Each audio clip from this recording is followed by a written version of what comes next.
नमस्कार दोस्तों, आइए जान लेते हैं उत्तर प्रदेश की बड़ी खबरें और 1 जनवरी से लागू हुए नए नियम जो सीधे आपकी जिंदगी से जुड़े हैं।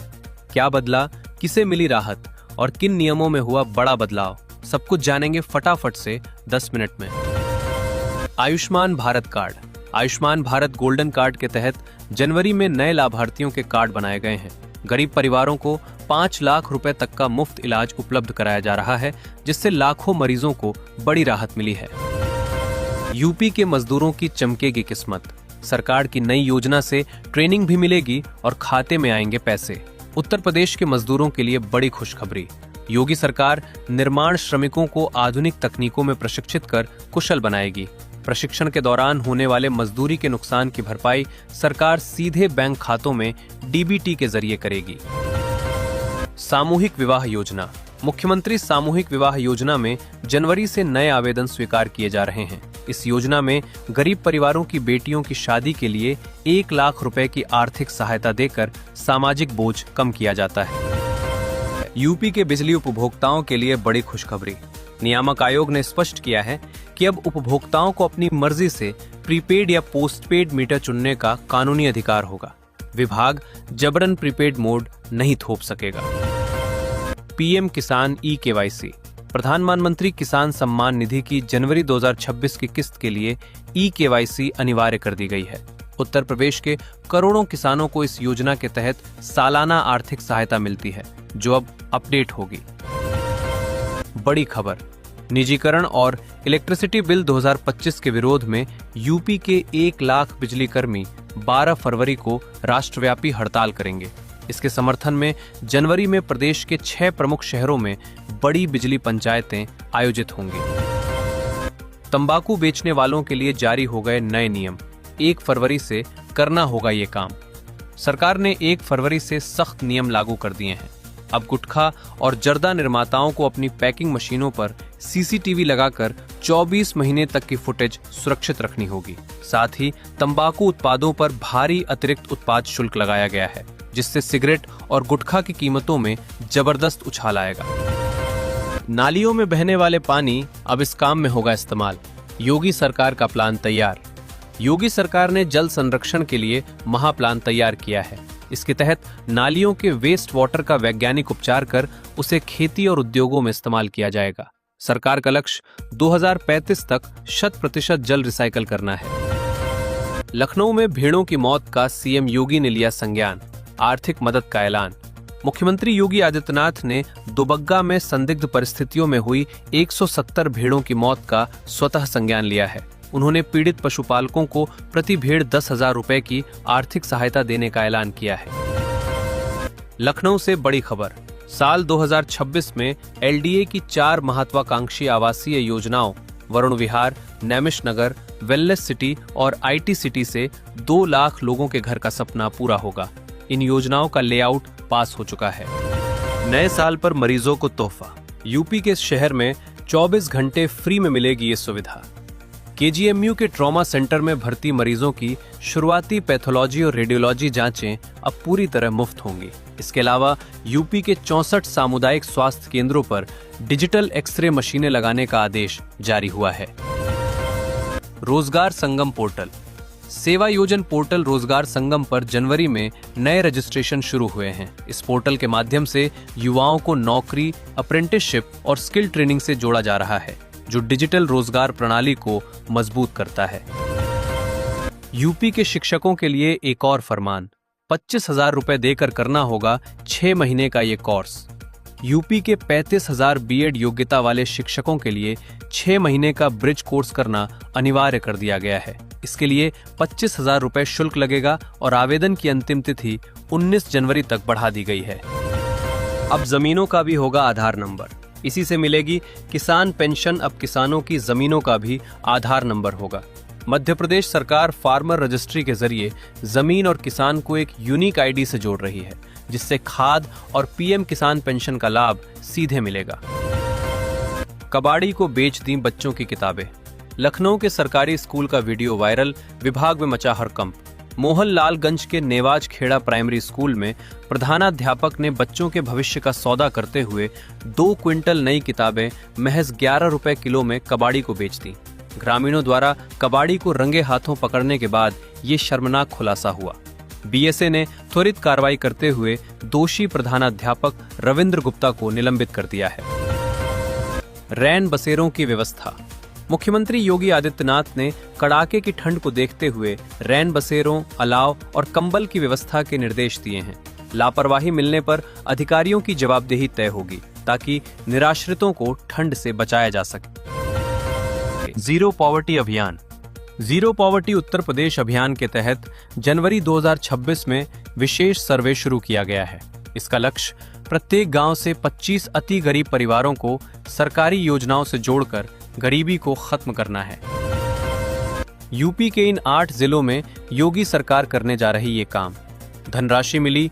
मुख्यमंत्री योगी आदित्यनाथ ने निराश्रित गोवंशों के संरक्षण के लिए मऊ, सीतापुर, हापुड़, शाहजहांपुर, गोंडा, अयोध्या, लखीमपुर खीरी और जालौन समेत 8 जिलों के लिए 9 करोड़ 61 लाख रुपए की धनराशि स्वीकृत की है। इस बजट से इन जिलों में 12 नए गो संरक्षण केंद्रों का निर्माण किया जाएगा। यूपी में फिर बढ़ी एसआईआर की डेट। मिला 2 महीने का टाइम। अब ये है नया शेड्यूल। चुनाव आयोग ने विशेष गहन पुनरीक्षण एसआईआर की समय सीमा बढ़ा दी है। अब मतदाता सूची का प्रारूप प्रकाशन 6 जनवरी को होगा और अंतिम सूची 6 मार्च को जारी की जाएगी। जमीन पैमाइश तकनीक। यूपी में जमीन की पैमाइश के लिए हाईटेक जीपीएस रोअर तकनीक लागू की जा रही है। इसके लिए 350 अत्याधुनिक मशीनें खरीदी जा रही हैं, जिससे पैमाइश सटीक होगी और लेखपालों की मनमानी व विवादों पर रोक लगेगी। कन्या सुमंगला योजना। मुख्यमंत्री कन्या सुमंगला योजना में 2026 के लिए नई लाभार्थी सूची जारी हुई है। इसमें बेटी के जन्म से लेकर शिक्षा तक अलग अलग चरणों में आर्थिक सहायता देकर बालिकाओं के सशक्तिकरण को बढ़ावा दिया जा रहा है। फसल बीमा अंतिम तिथि। रबी फसलों के बीमा की अंतिम तिथि तय कर दी गई है। कृषि विभाग ने किसानों से अपील की है कि वे ओलावृष्टि या प्राकृतिक आपदा से होने वाले नुकसान से बचने के लिए समय पर फसल बीमा करा लें। टीबी मुक्त अभियान। टीबी मुक्त यूपी अभियान में जनवरी में नई पहल के तहत निश्चय मित्र कार्यक्रम को मजबूत किया गया है। इसमें रिटायर्ड अधिकारियों को जोड़ा गया है ताकि मरीजों को पोषण और उपचार में बेहतर सहयोग मिल सके। प्रयागराज से बड़ी खबर। संगम तट पर कल 3 जनवरी से आस्था का महापर्व माघ मेला शुरू हो रहा है। 44 दिनों तक चलने वाले इस मेले में कल्पवासी और श्रद्धालु मोक्ष की कामना के साथ संगम में डुबकी लगाएंगे। मेला 15 फरवरी तक चलेगा, जिसमें मौनी अमावस्या और बसंत पंचमी जैसे मुख्य स्नान पर्व होंगे। लखनऊ से बड़ी खबर।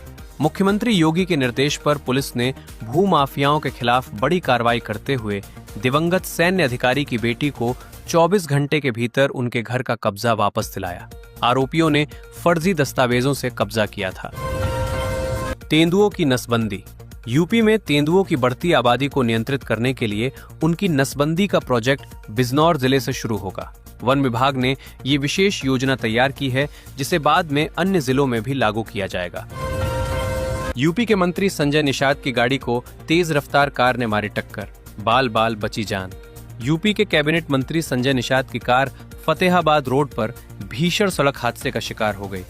अचानक कुत्ता आने पर ब्रेक लगाने से पीछे वाली गाड़ी ने जोरदार टक्कर मारी, जिससे गाड़ी का पिछला हिस्सा पूरी तरह चकनाचूर हो गया।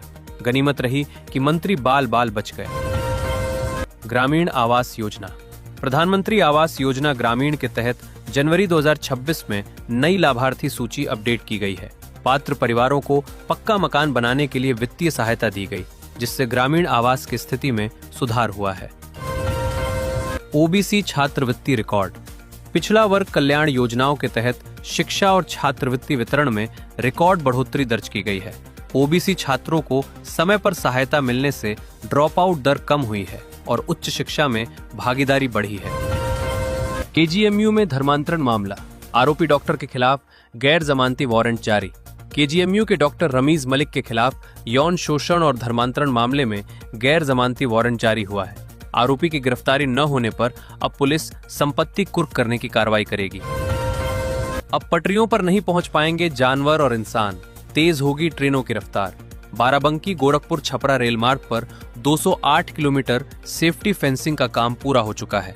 अब पटरियों पर जानवरों और इंसानों की आवाजाही रुकने से ट्रेनों की रफ्तार बढ़कर 130 किलोमीटर प्रति घंटा हो जाएगी। प्रयागराज से बड़ी खबर। माघ मेला के दौरान श्रद्धालुओं की भीड़ को देखते हुए रेलवे ने 1 जनवरी से 17 फरवरी तक 47 ट्रेनों के प्लेटफॉर्म बदल दिए हैं। साथ ही भीड़ बढ़ने पर झूसी और रामबाग से ऑन डिमांड ट्रेनें भी चलेंगी। टैबलेट वितरण। फ्री टैबलेट और स्मार्टफोन योजना का नया चरण जनवरी 2026 में शुरू हुआ है। इसके अंतर्गत छात्रों को डिजिटल शिक्षा से जोड़ने और तकनीकी रूप से सशक्त बनाने के लिए टैबलेट व स्मार्टफोन वितरित किए जा रहे हैं। स्कॉलरशिप आवेदन दोबारा। पोस्ट मैट्रिक स्कॉलरशिप के लिए जनवरी 2026 में SC, ST और OBC छात्रों के रजिस्ट्रेशन दोबारा खोले गए हैं। इससे उन छात्रों को मौका मिला है जो पहले आवेदन नहीं कर पाए थे और उनकी पढ़ाई जारी रहेगी। यक्ष ऐप लॉन्च।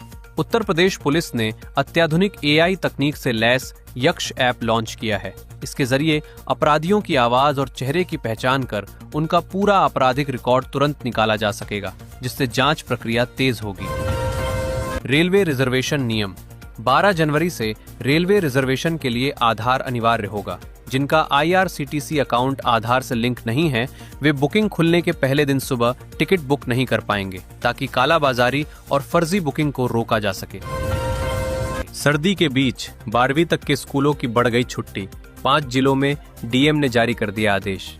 उत्तर प्रदेश के स्कूली छात्रों के लिए बड़ी खुशखबरी।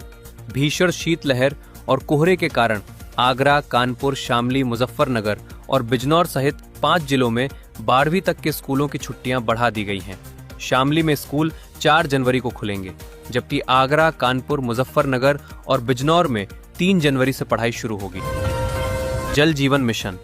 जल जीवन मिशन यूपी के तहत जनवरी 2026 में हर घर नल योजना के नए कनेक्शन जारी किए गए हैं। इससे ग्रामीण इलाकों में स्वच्छ पेयजल की उपलब्धता बढ़ी है और महिलाओं को पानी लाने की समस्या से राहत मिली है। बाटी चोखा की दावत ने राज्य में नया सियासी घमासान छेड़ दिया है। भाजपा ने अपने ब्राह्मण विधायकों को ऐसी ही दावत में शामिल होने पर चेतावनी दी, जिसके जवाब में अखिलेश यादव ने सपा मुख्यालय में ग्रैंड पार्टी दी। संस्कृत बोर्ड परीक्षा। उत्तर प्रदेश माध्यमिक संस्कृत शिक्षा परिषद की बोर्ड परीक्षाएं 19 फरवरी से 28 फरवरी तक आयोजित की जाएंगी। इसमें 56,000 से ज्यादा छात्र शामिल होंगे और प्रदेश भर में लगभग 200 परीक्षा केंद्र बनाए जाएंगे। योगी सरकार ने नए साल पर PCS अधिकारियों को तोहफा देते हुए 28 अफसरों के IAS में प्रमोशन का रास्ता साफ कर दिया है। रिक्त पदों की संख्या बढ़ने से अब 2010 और 2011 बैच के अधिकारियों को पदोन्नति मिलेगी। बांग्लादेश कोई दुश्मन देश नहीं है, मुस्ताफिजुर IPL खेलेंगे। कड़े विरोध के बाद BCCI का बड़ा बयान। BCCI ने स्पष्ट किया है कि मुस्ताफिजुर रहमान IPL 2026 खेलेंगे। बोर्ड ने कहा कि बांग्लादेश दुश्मन देश नहीं है और सरकार के निर्देश के बिना किसी खिलाड़ी पर प्रतिबंध नहीं लगाया जाएगा।